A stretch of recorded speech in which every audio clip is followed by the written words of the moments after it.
My name is Tyler Miranda. I'm 20 years old, and I was born and raised in Fayetteville, North Carolina. I currently live in Chapel Hill, and I'm a sophomore at University of North Carolina at Chapel Hill.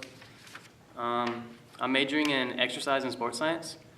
Hopefully, going to try to make it to physical therapy school once I graduate in May of 2015. In addition to being a student here, I'm also in the Army ROTC program.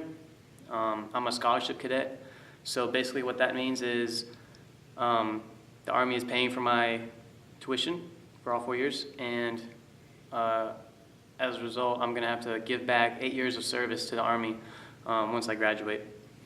So I made that decision November 25th, 2011.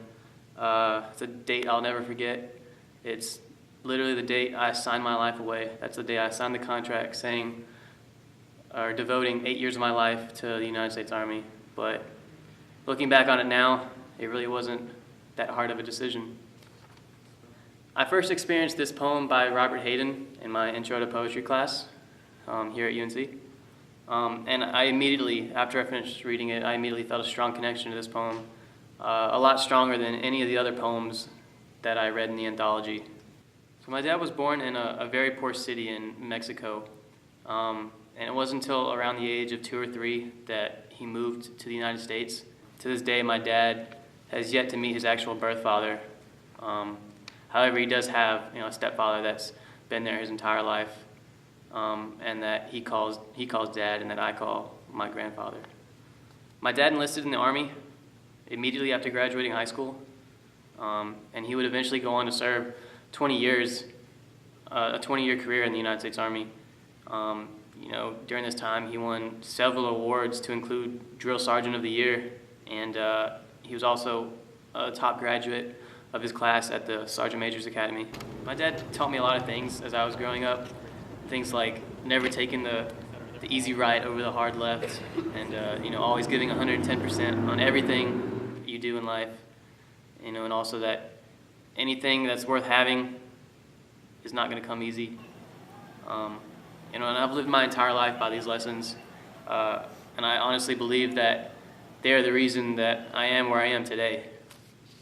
Sometimes I feel that my dad doesn't necessarily get the thanks and appreciation that he rightfully deserves.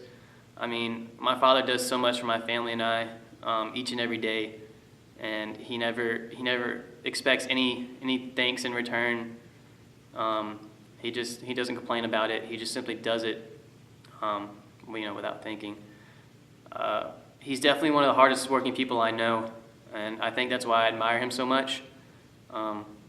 If he's not at work during the day, he's home working in the yard or working in the garage. Even when I'm here at college, if I'm ever having a rough week or a rough day or something, I need some advice from him. He's always willing to talk to me. I just give him a call, and he can always help me out. My father is pretty much the main reason I decided to join the Army. He's such a role model in my life.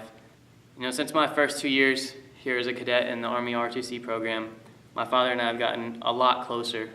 And, he's always excited to hear about what kind of training we've been doing that past week or any kind of new experiences I may have had, as a cadet here.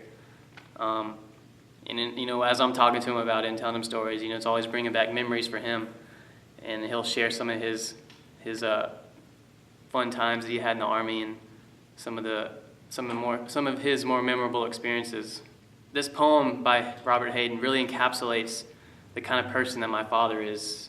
He does so much for everyone else in his life, his family, his friends, and he just doesn't expect anything at all in return.